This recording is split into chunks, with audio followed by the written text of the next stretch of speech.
Thank you so much. Tumerejea tena katika awamu yetu ya pili na ya mwisho ya Mamlaka Breakfast. Asante sana kwa wale ambao wanazidi kuwasiliana nasi katika ukurasa wetu wa Mamlaka Television, pia vile ukurasa wa Grace na Kariuki Ng'ang'a katika ukurasa wa Facebook. Asante sana, na pia vile kwa wale wanatuma jumbe kupitia nambari za haraka 0700899899 0721899899. Langu jina ni Kariuki Ng'ang'a. Tumerejea na sijarejea peke yangu. Karibu sana wewe mtazamaji popote pale ulipo, na asubuhi ya leo katika awamu yetu ya mjadala tunaangalia masuala kuhusiana na Generation Z, ambao tumeambiwa they care about everything they have on the table, come about work, money and current affairs. Tuangazie tu, lakini kabla ya hili kuna baadhi ya jambo ambalo nilikuwa nataka tujigie. Pia ndiye naye kwa studio ni mchungaji level anaitwa Reverend Simon Degwa, lakini wengi hawamjui. Welcome to class. We have Teacher Jesus Simon. Good morning. Good morning bwana Kariuki. Mimi kama lazima ningekuintroduce kama mchungaji. No, ni mzuri kwa sababu haswa tuko na Christian TV on Christian TV. Ni vizuri. Na ninashukuru kwa sababu ya asubuhi ya leo. Asante. Kama ambavyo amesema, majina yangu ya kazi ni Teacher Kiza. Hayo ninatumia mimi, nafanya na hiyo mnaita generation. Haitwi Z, inaitwa Z. Gen Z. Inaitwa Gen Z. Inaitwa si generation, Gen Z. Inaitwa Gen Z. And it's nice to be here. Mimi ni mwana-biolojia na mwana-saikolojia. Ndio tunaita wachungaji na washauri. So mtaani tunafanya kitu inaitwa life coaching. Na mambo mengine mengi. Na kuna baadhi ya watu ambao walikuwa wanazungumzia hili kwa wala shaka hora kwa kina, lakini on your perspective kama mchungaji, what's your view on this? I think I would just want to generally say there is a lot of what I would call religious bad manners. Tabia mbaya tu ya baadhi ya watu ambao wapo katika uongozi wa dini. Sio wote, baadhi. Na tunapoongea kuhusu religious bad manners, it's not just in Christianity. You find it in all religions. Lakini kwa sababu sisi ni Wakristo na hii station pia ni ya kanisa, we talk about Christian religious bad manners. Na nitasema mambo mawili. Jambo la kwanza ni kwamba kunao watu ambao wanatumia vyeo ambavyo wanavyo ili move agenda ambayo si consistent na maandiko. You use your power. Unatumia nafasi hiyo ambayo umepewa kupush your own agenda yako. Sio yenye umeitiwa, sio kwa ule mwito wako kama wewe ni mchungaji. Au ni wale ambao Paulo anasema ya kwamba bwana wao ni tumbo zao wenyewe. Bwana wao ni tumbo zao wenyewe. So they serve their own stomachs. And so they will do a lot of things to raise money, not for the congregation, not necessarily for the church, but to serve their own purposes. The other side of that coin, and that's why I'm calling it. So this is bad manners because they are using positions of influence to influence. Then now there is the influence.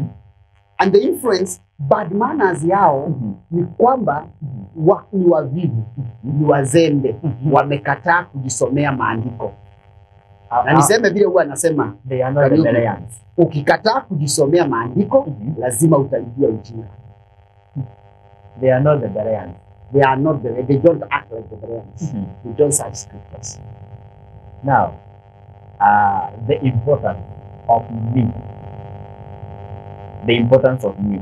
Nikisomewa na nikihubiriwa, nikuwe kama mbelea ni ipi? Sababu watu wengi they trust so much.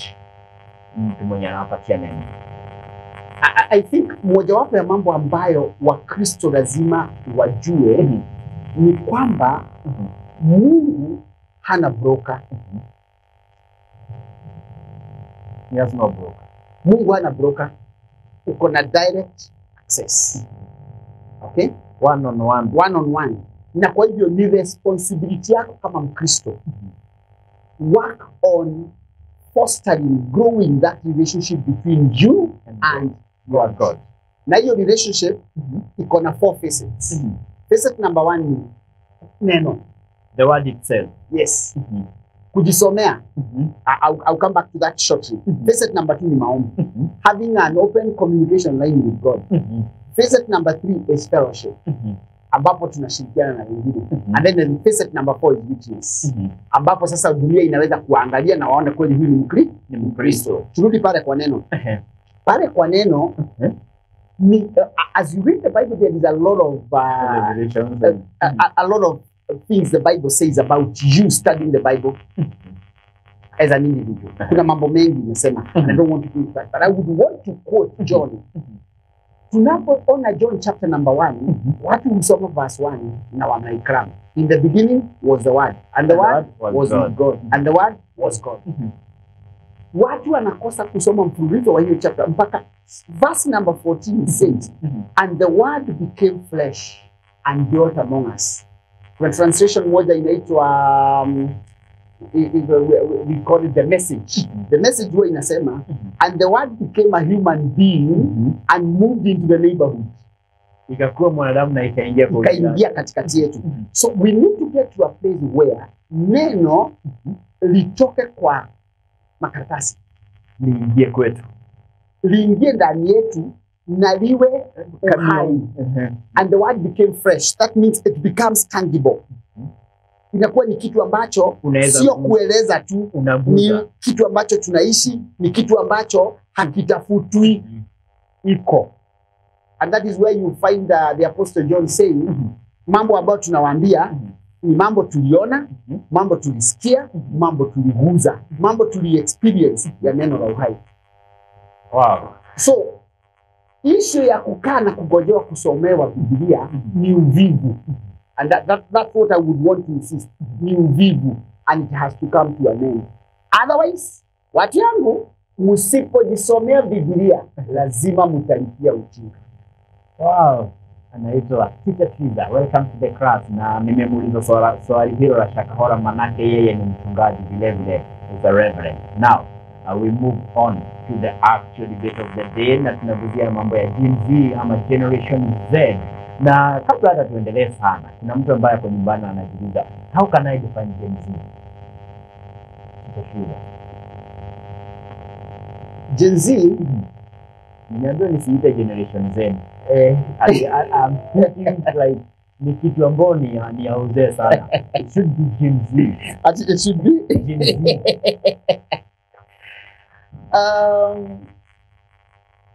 Kumekuwa na mfululizo wa vizazi over the years, na vizazi vimepewa what we would call in English annotations. Annotations ni kusema imetajwa, imeambiwa hiki kizazi kinaitwa hivi, hiki kizazi kingine kinaitwa hivi. So na there has been a bunch of them, but I think the most known now commonly ni ile ambazo tunazita Generation X, Generation Y, Generation Z. X, Y, and Z. X, Y, and Z. X, Y, and Z ni letters alphabet. It's 24, 25, and 26. So Generation X ni generation fulani hapo ambayo ni watu wa before 80 na hapo nyuma, wale wa 79 kurudi na hapo, ambao tunasema walikuwa ndio generation ya mwisho kusikiza wazazi na wakawa generation ya kwanza ya kusikiza watoto. They were the first generation no, they were the last generation to listen to their parents. Yes, but the first generation to listen to their children. Kusikiza mtoto. Na hiyo ndio yetu. That's where we lie. Yes, and then generation Y comes next. Generation Y ni hao watu walifunga the 20th century somewhere. Why? Sasa generation Z is also referred to in other places as millennials. Ni hao watu sasa kutoka 2000. Hao ni watu ya millennium. Ndio hawa na hawa kama hawakupata ile walikuwa na watu wakisema ati dunia haiwezi enda 2000 inaisha. So that was the millennial. After 2000 sasa wao wamekuja from 2000 that generation Z. Yes. Now wako na characteristics. Interestingly, now we are talking about Gen Z because now they are coming into the mainstream. Now we can see them. There is another generation that is now below 8 years. Another one. Yes. Nitakuja kuiongelea ikifika jiga. Sasa hii tutaitaje kama ya imeruka Z? Wanaitwa Alpha. Generation Alpha. But hawana characteristics nyingi kama hawa bado nilikuwa wanakuwa kama Gen Z. So let's talk about Gen Z. Yeah. Yes. Now Gen Z ni umesikia anajiza anatambia the millennials. Sasa tunawaita millennials because they came after millennium. Na millennium ni watu kutoka 2000 hapo. But they have a lot of characteristics about they are living in a world that they don't care about anything. Na hii characteristic ya they don't care about anything. Na ndio tumeona the Gen Z. I think they are the first generation ya watoto kuanzia wazazi na wazazi wanafanya. They are the second one. Kwani why ilikuwa na nini? Why? Before sasa nimekuambia X walikuwa ndio wa mwisho kusikiza wazazi na wakaanza kusikiza watoto. Na why ndio hiyo iko hapo katikati. Na why si watoto wa X. Watoto ile generation ilikuwa mbele ya X na watoto wa X za kwanza. So why wamekuta wakati ambapo watoto wanaweza ambia wazazi. So actually generation Y ndio ilikuwa like the breaking point of the old order and the new order. So hapa bado palikuwa na vita because you had a bit of the older parents. And then now the younger parents. Lakini sasa generation Z karibu wote almost 100% ni watoto wa generation X. Now sasa how it is properly talking to their parents. You would say actually now it is you can say that they are the very first generation. Sasa si ya kuambia wazazi. I would say juzi at this discussion ya mama alikuwa sijui msichana wake amefanya nini wamesumbuana. So mambo ya shule. Alipoenda kuongelesha mama mwingine kumuuliza what to do, hiyo mama alimwambia wewe sikiliza mtoto. Tulitawaliwa zamani. And now you can imagine that in mother tongue. So ndio hiyo generation sasa. Sikiza mtoto, tulitawaliwa zamani. Listen to the child. Yes. You were loose a long time ago. It was 82. Now, when you are in Greek, it could be in a good order. But now for Gen Z, kuna some of the codes when you are breaking mingi sana tukiangalia, especially hata tukia like into our settings za wazazi wetu.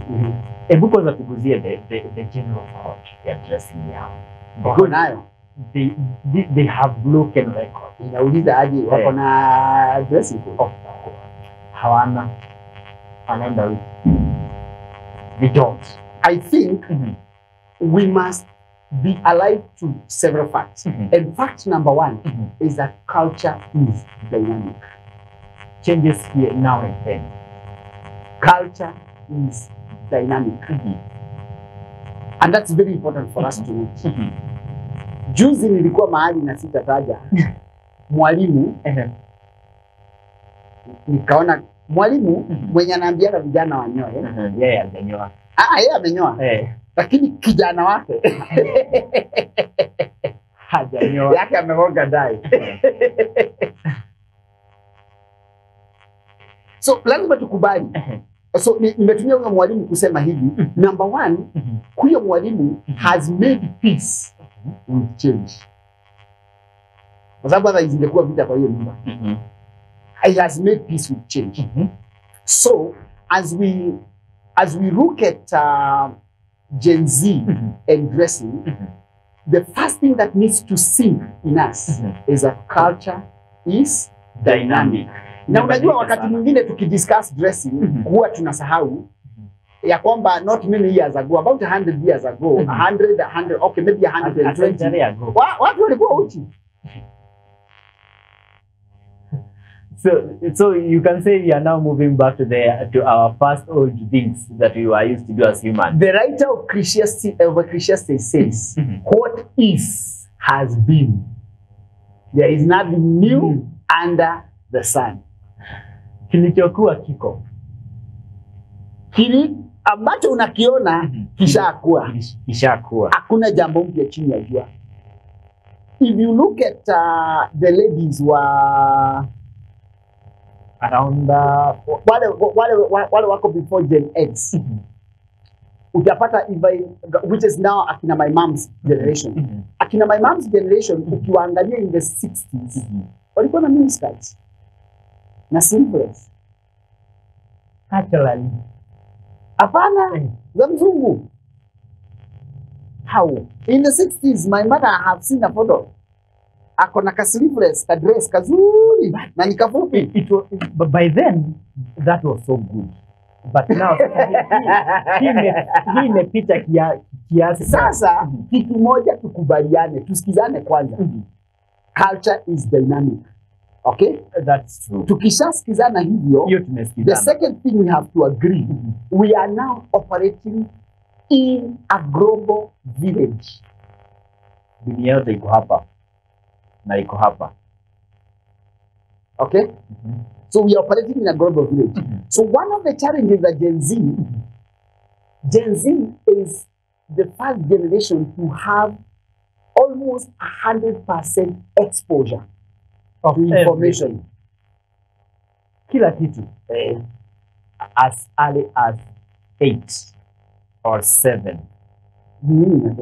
Nasema in terms of age. As early as 0.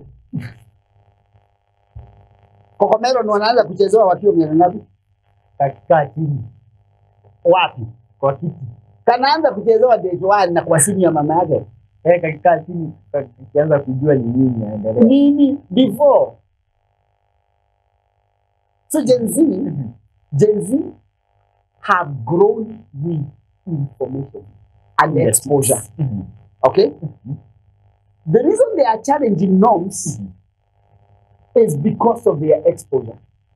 They are challenging norms because what you call normal is not normal to them. Because they have a new normal, and their new normal is global. Your normal is local. Kile naona huko, I want to make it here. Tunawaita, in our places we are calling them digital natives. Since watu wa Generation X and part of Generation Y, we are digital migrants. Nikukuja tumekuja. Hao ni natives wamezaliwa nayo. Hao ni natives wamezaliwa nayo. Do you know your average 6-year-old knows more functions about yourself than you? Of course, that's true. Kananijua zaidi ya venye pengine ninajua. One of the shocks za wazazi wengi ni vile watoto wao siku hizi wanafungua simu zenye ziko na fingerprint ya kidole. Hawajajua vile wanafanya, hata mimi bado sijajua.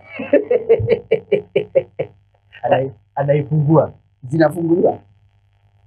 Watoto wanafungua. Sijui nini wanafanya lakini wanafungua. I have had more than one case. Why na fingerprint are not the same? So we agree they are operating on a completely different platform. And so what used to be normal is not normal to them. Is not normal to them. Simple things. It used to be normal kuingia job 8, kutokea 5 na kukaa kwa ofisi. It's not normal for them. Saying the norm to them is you can work anywhere. You can work anywhere anytime. Na corona proved Gen Z is right. working from home and submitting 100%. Yes. Apparently, international organizations have adopted Working from home. because of the global time differences. I have a friend who works with one of the international organizations. Yeye hakuna saa hahitaji kwenda ofisi. Time yake ya kazi inakalculatiwa na ile time amelog in kwa laptop yake. So regardless ya kwenye yako, Bora tu. she only needs to log in for a total of 8 hours per day. Hata anaweza amua a log in 2, aende maraundi, akuja log in 2, aende maraundi, akuja log in 2, as long as total log in is 8 hours. And she gets herself. She only appears in the office when it is a must. And Okay? na must hizi hata online unafanya tu. Google has an office in Nairobi that is unstructured. They have beanbags for seats. So these characters come in anytime, And they you come and do what you do. and you leave. Some of them can work overnight.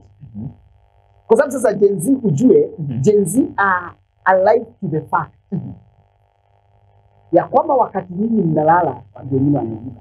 And they, that's the working. I have a guy who works at night exclusively. Yeye mjana anakuwa amelala. Now, Yeye hufanya kazi usiku. now my question is here. Is this the generation yenye tunashindako wanafanya nini mchana lakini usiku they are doing their own things? Yes. Should we get concerned about them? No, why should you get concerned? Those guys are running their own lives. The problem is what I told you.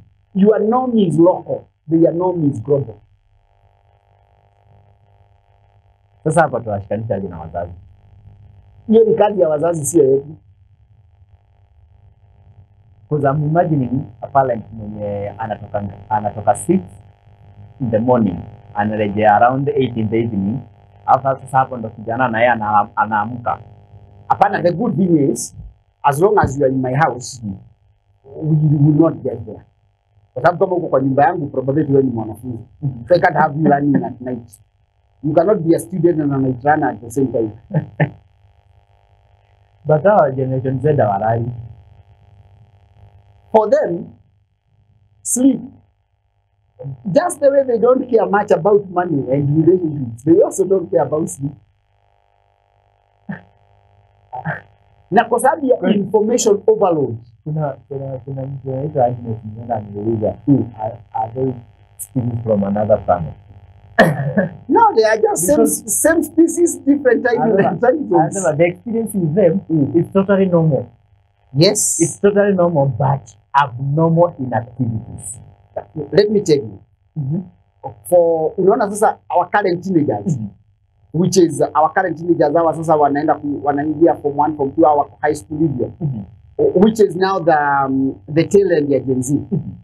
Our jamaa, they wakija home for holiday, it is like a switch flip. Amekuwa akilala shule saa 4, anaamuka 5. Akija home for holiday, switch flips. Analala saa 7, anaamuka saa 5.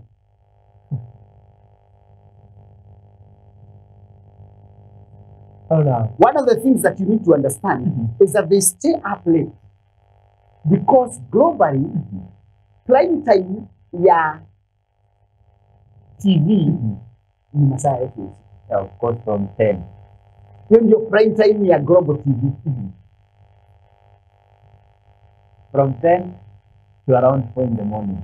And because what I told you, their normal is global. So wana operate kama vile sisi we operate on Chronos. On ile pia kawaida. God operates on Kairos. Eternity. Sasa sisi kama wazazi, we are operating on the 24-hour system. In the equator. Yeah, 8 in the morning to around 5 in the evening. In the equator. How? They are operating on a 24-hour global system. Like the economy is 24/7. So they pick what part of that 24 hours they will make their functional age. Why are they not even concerned with the current affairs? Kuna mambo mingi sana watu kuuliza mtu huko nje hawezi kwambia how it's happening. I will ask you the same question they ask. President wa Kenya ana affect maisha yangu aje? Sasa na mazora kama haya tax. I am doing business globally. Not locally. I can have an account in the Maldives operated with a MasterCard.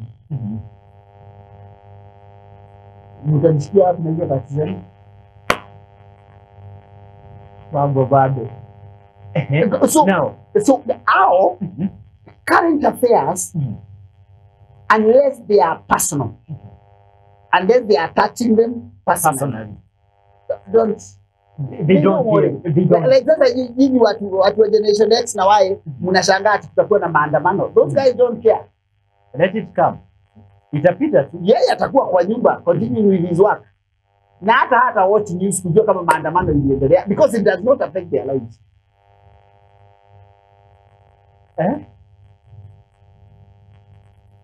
So it is because of their place in the society, in the timelines of life. Kenya wamejipata. Hiyo ndio ina dictate vile watabehave. Sisi tulizoea the after time ya ukiamka mapema ni 6 in the morning, kulala late ni around 9-10 ukichelewa sana. Sasa hiyo ni local. Sasa hapo ndio nataka tu agree. Hiyo ni local. That's the local. Hiyo ni local. Now the group globally every hour kuna watu wanalala, every hour kuna watu wanaamka. You can begin with us wherever you are kupitia Mamlaka TV katika ukurasa wa Facebook, ukurasa wa Kariuki Ng'ang'a na Great Ngeri. Asante sana kwa wale ambao wanazidi kuwasiliana nasi na pia vile vile wale ambao wanazidi kunogonezana nasi kupitia nambari za arafa 0700899899 0721899899. Tunazidi kupokea jumbe zenyu. Asante sana wale ambao mnanogoneza katika ukurasa wangu wa Kariuki Ng'ang'a kuhusiana na mjadala wetu wa leo wa Gen Z na masuala ya generation. Asante sana, na those are some of the characteristics ambazo Generation Z ama the Gen Z wako nazo. That's why wanaonekana that like they are the so much ignorant generation we are ever having. Na because umesikia kuna wengine wanasema hawa hata ni kama they are a species from another planet, but ni watoto wetu wanangoana, lazima tunyang'ane na wao. Now there's another characteristic, si kama ni characteristic or it's just the normal about the normal ambao wanaitumia sana. They don't have ile kitu ambayo inaitwa the perception ya kufuatilia mambo. Like for instance, umechiza ameguzia kuhusiana how does president wa Kenya kwa Generation Z ana impact in their lives ama anakuwa concerned na wao. But some of the things ambazo wako nazo in life lazima wafikie, but they are not hawakontrol kabisa, they don't kuata. The question is the same. How does that affect my life? Sinapatana na hii maneno kwa kila siku even now. How does it affect my life? Economically ukienda nje lazima hata ukikaa kwa nyumba lazima utafuta. Kuna swali mjibu. Naam, bei ya sukari imepanda. How does it affect you? Imepanda kutoka shilingi ngapi kwenda ngapi? From around 260%. That is for 2 kg. So from around tuseme imepanda kutoka 220 thereabouts to 420. That's around 200. No, ilikuwa 150 acha tena kwa wingi sana. Actually ilikuwa 300. Tulikuwa tunainunua kitu 260.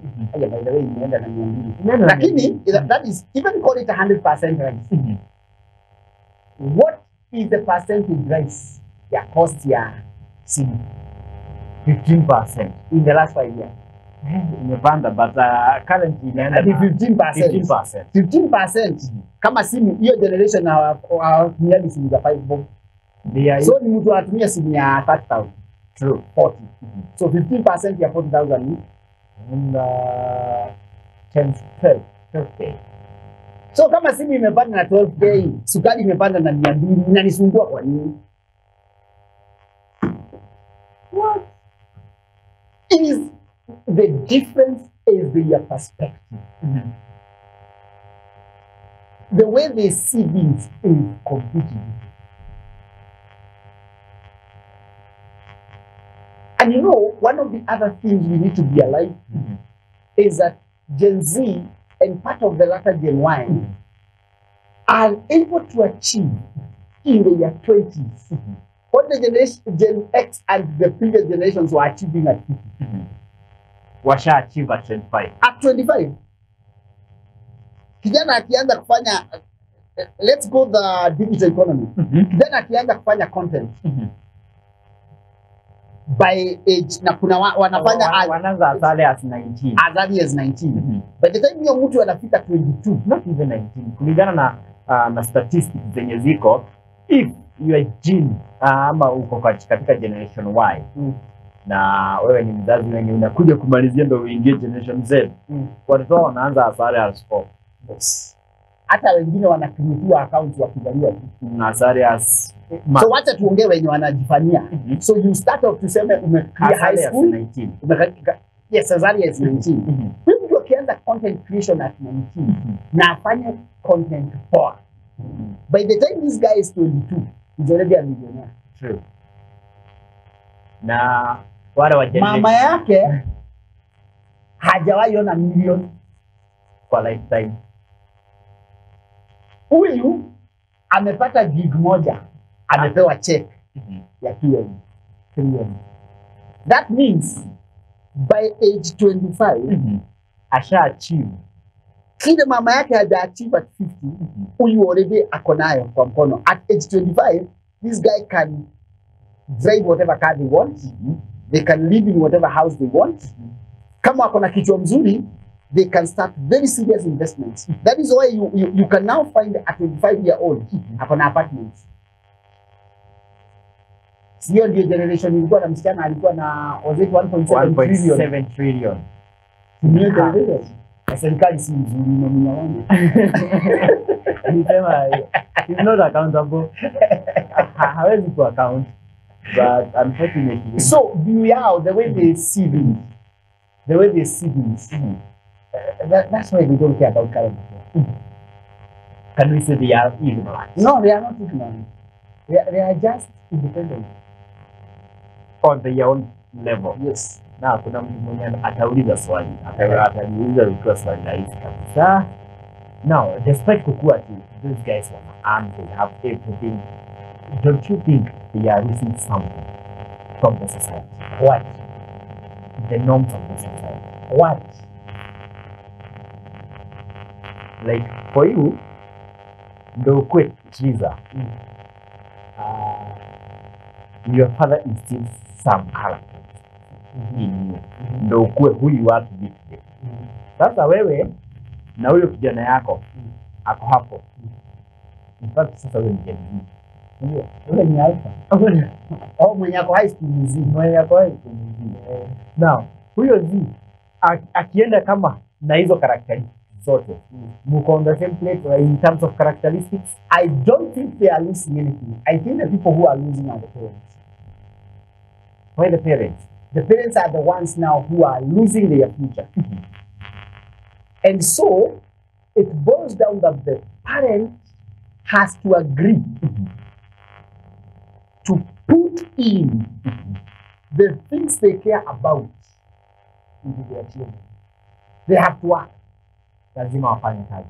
They have to work. If your child is going to value the things you value, you must teach them to value. Now, values are not taught. Values are in teenagers. Values are instilled. They are not taught, they are caught. So those are things you do the first 8-10 years of life. Na so kama the first 8-10 years of life you are busy na ukawaachia TV, then now see watoto wako ni watoto wa TV. They were instilled the values by the TV. Yes. Now, as parents, we have a guy. Okay, sasa tuseme sasa hiyo Gen Z imetupita. Now we have Generation Alpha, which is the new and the coming one. Can we change Generation Alpha? Kariuki will I'm taking you back. No, can we change Generation Alpha? I am taking you back. Culture is dynamic. Despite being wanting to change Generation Alpha to look like Generation X is an impossibility. That train has already left the station. Culture is dynamic, true, but there are cultural values ambazo hata kama wewe unataka kuziacha, you still fear.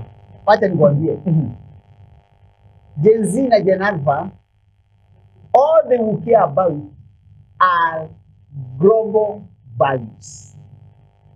Not local values. If it makes sense in Nyeri, but does not make sense in Nairobi, that's not. It's a non-entity. If it makes sense in Kenya, but does not make sense in the US, it's a non-entity. It should make sense globally. It should make sense globally. What does that mean to the current parents?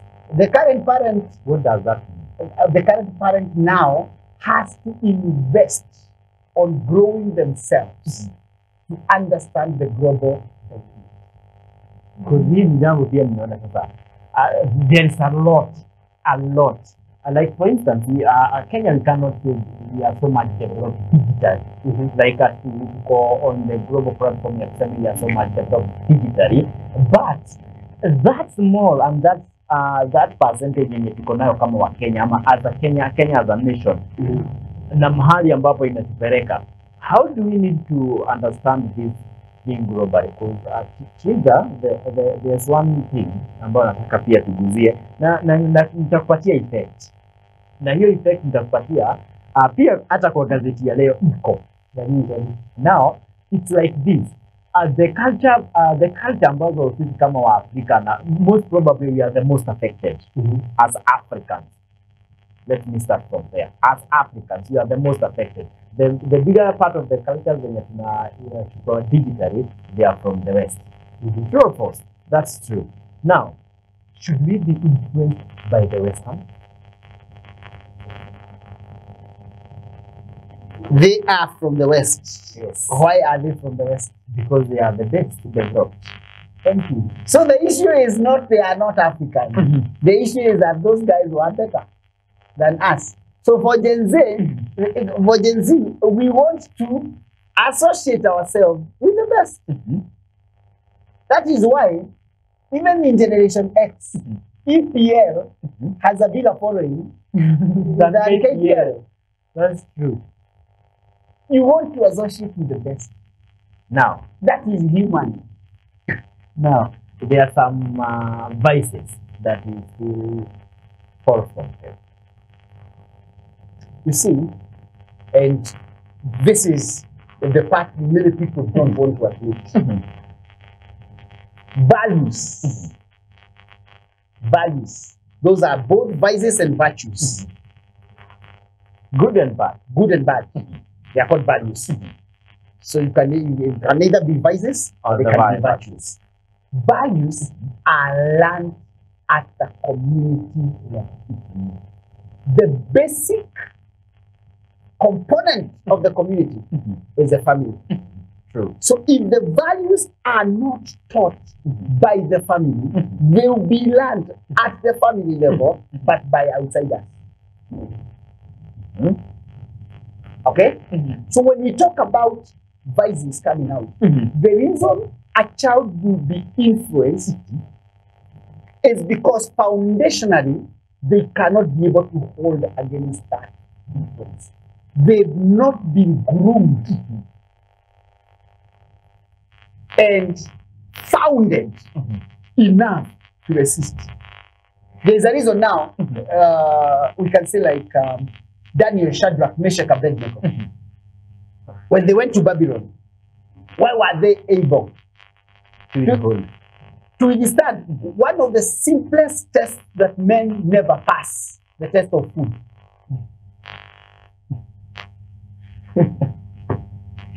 They were taught something from... They were taught something. Because they were young men. They were basically teenagers. They were thrown into a completely new culture. But they were able to withstand and say no. Because they had been founded. So when you are talking about the influence of the West, the question would be, how much foundational work are we doing on our children back home? Because if we are not doing foundational work, then there is no way to be able to study. Because it is foundations that cause a building to stand in the midst of everything. And the Bible asks, Thank you so much. Tumerejea tena katika awamu yetu ya mwisho na tunazungumzia kuhusu mambo ambayo ni Generation Z. Na kuna jambo ambalo pia nataka kwa sababu ya muda nataka tukimbie kidogo ndio tuangalie one of the vices ambayo imeguza Generation Z kwa ukubwa ama kwa undani sana. Lakini as for now kuna kitu tu nataka kuelezea about mimi nikitaka kujua which generation am I. Sasa nitajuaje? Basically, the generations that have been documented are about 10. That does not mean there were no generations before that. There were other generations, but so is it documented na characteristics zao zimeandikwa. They overlap a bit. Wata overlap kwa years kwa sababu by the time something starts off in the West, kitambo, before ifike, it used to take a bit of time. So those generations are different. So the template they use is actually an American template. But by the time you are getting to Generation X, the template was now almost global. So the earliest generation documented is called the Lost Generation. Wow, it's called the Lost Generation. These are people who are born between 1890 and 1915. The 18 to 19. Yes. Now wakapatana na vita. First World War.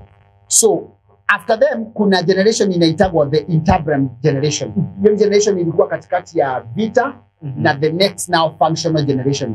Because the next functional generation now is called the greatest generation. These are people who are born between 1910 and 1924. And if you look at history, the people born within that time frame are the greatest influencers of all time.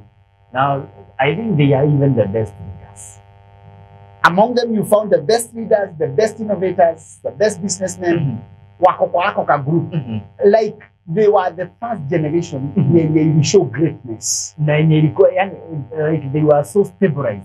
Now, because of their loudness, they are followed by a generation that is called the silent generation. The silent generation was between 1925 and 1945. Basically, for purposes of understanding, generations as they are known, their time frames are between 15 and 30 years.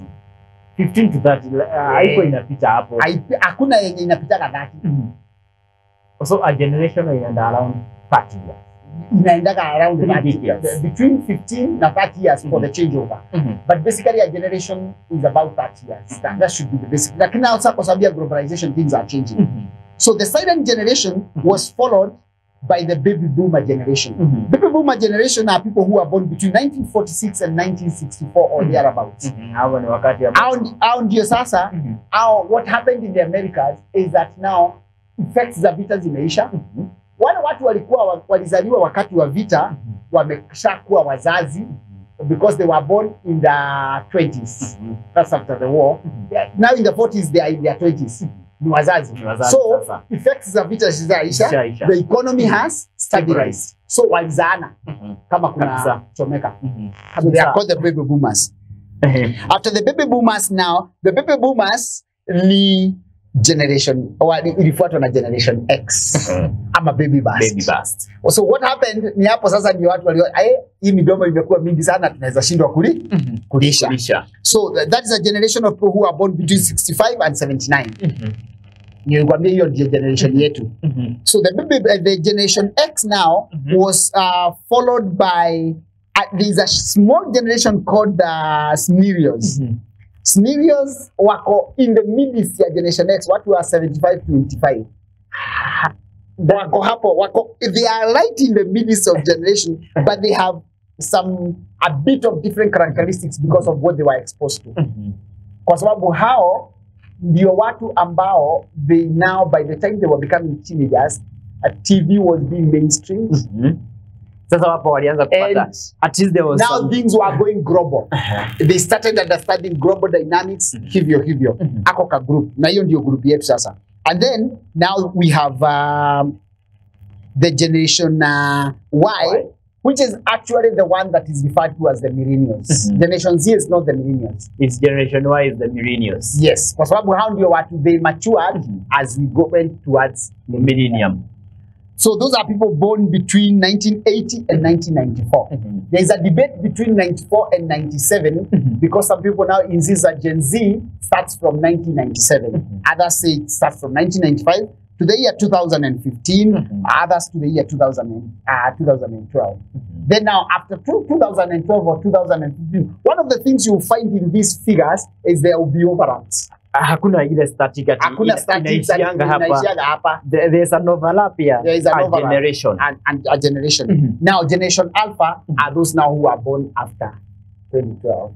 Wow. Now you know where you lie. But kuna hizo debates za kama wewe ni wa 95 watu wale wa millennial. But there's one voice ambayo watu wengi nimeona wakiongelea tukicheza na this imekuwa mpaka kwa gazeti asubuhi ya leo kuhusiana na one of the things ambayo zitakuwa advised out na US na hebu kwanza put this straight. In the African tradition there was no LGBTQ. Are you sure? That's according to when you wamenipea.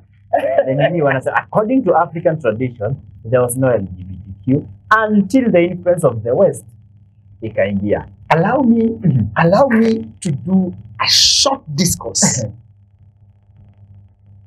The world, as we know it, is a product of 4 revolutions. The agrarian revolution, the industrial revolution, what now we are enjoying, the digital revolution, and one that is not talked about, which is called the sex revolution. Sex revolution, agrarian revolution, because a revolution completely changes lifestyles and challenges norms. That's what a revolution does. So the agrarian revolution changed agriculture. The industrial revolution changed production. The digital revolution has changed information dissemination. Now, the sex revolution has changed the way we view sex. Now, interestingly, the sex revolution has had seasons. Season 1 is in Genesis, where terrestrial beings had sex with human beings. You're season 1. Okay?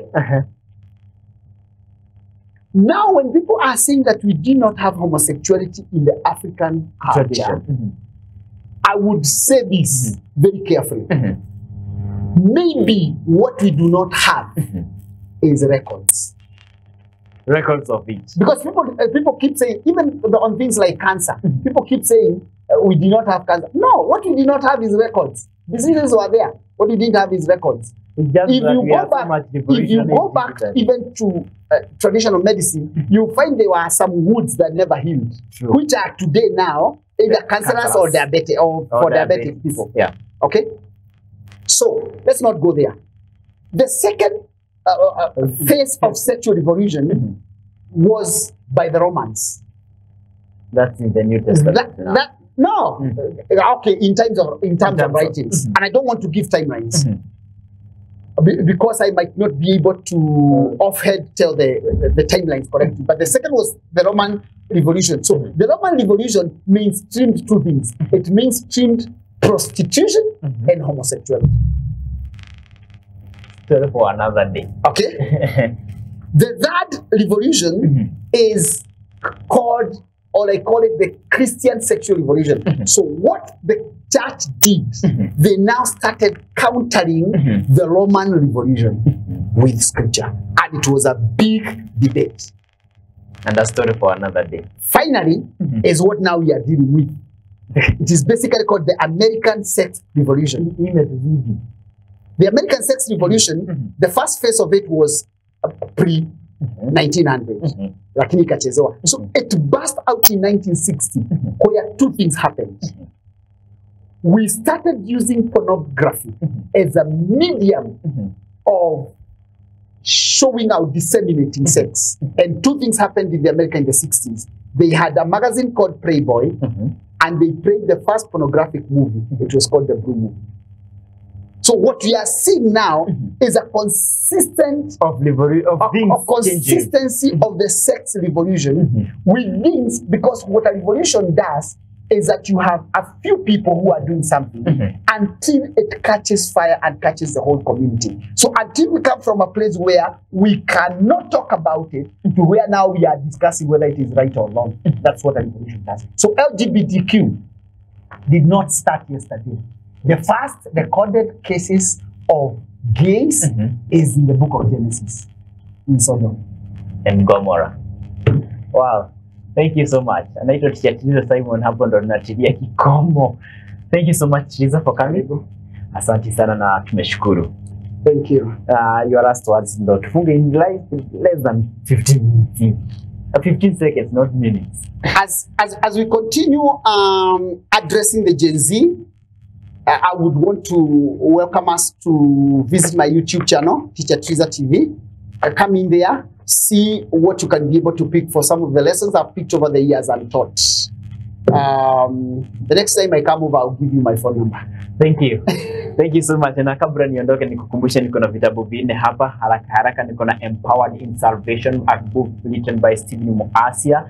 It goes by a cost of 300 bob peke yake. Na niko na vitabu za Bishop Benson Ng'ang'a, niko na Denied Celebration, Battles from Birth, and Oil of a Family Deliverer. Hizi vitabu zote zinaenda na at a cost of 500 bob peke yake. Ukizitaka you can order your copy na unatuma ujumbe mfupi ama unapiga simu ambazo ziko chini ya kioo chako cha Mamlaka Television, ama kama uko katika ukurasa wa Facebook, kimbia pale katika Mamlaka Television na uangushe ujumbe wako hapare wa order your book, and your book will be delivered popote pale ulipo. Na pia vile vile asante sana kwa Nakuru College of Commerce and Hospitality. Nitakuacha na hiyo ad yao na uone ni baadhi ya zile kosi ambao wanapatiana pale katika shule yao ya Nakuru College of Commerce and Hospitality. Asante sana kwa wale wote ambao wamefanikisha kukamilika kwa kipindi hiki, na pia vile vile Mamlaka TV Board of Directors. Thank you so much kwa wewe mtazamaji wetu kwa kukua nasi. Jina langu ni Kariuki Ng'ang'a kwa niaba ya Grace Njeri. Asante sana na all Mamlaka Breakfast team.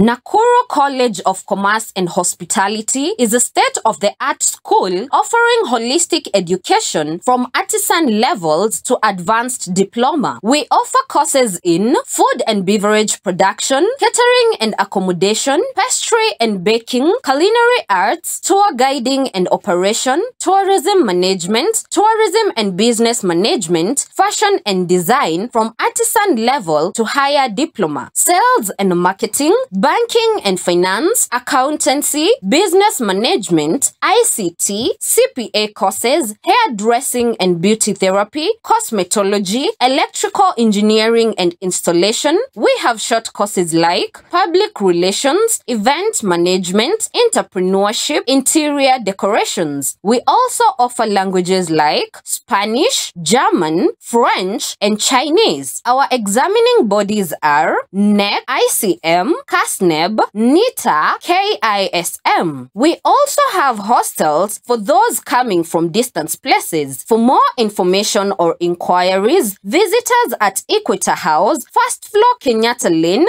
Nakuru, or call us on 0727 424698 or 0721 582532 or email at info@nakurucollege.ac.ke or visit our website at www.nakurucollege.ac.ke. Nakuru College of Commerce and Hospitality, defining a culture of professional excellence.